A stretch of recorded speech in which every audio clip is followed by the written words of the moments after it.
Здравейте, приятели! Благодаря, че сте отново с мен. Едно приятно ритуалче, което ще помогне да привлечете пари и благополучие в дома. Какво е нужно за това? Вече говорихме с вас, а сигурно и вие знаете, че всичко винаги започва отвътре, вътре от вашата енергия. Именно там се сформира така наречения паричен канал.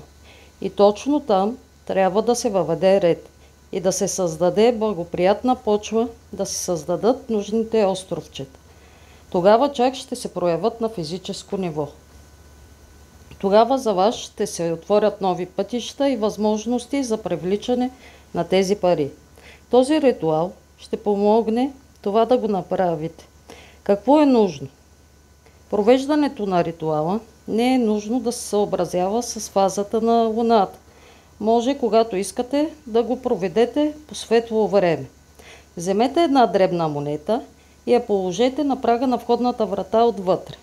Положете я така, че когато отваряте вратата отвън или отвътре, тази монета да е видна и нека да лежи така 3 дена.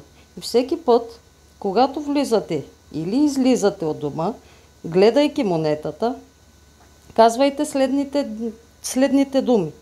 Дребна монета на големите пари врати отваря. Истина.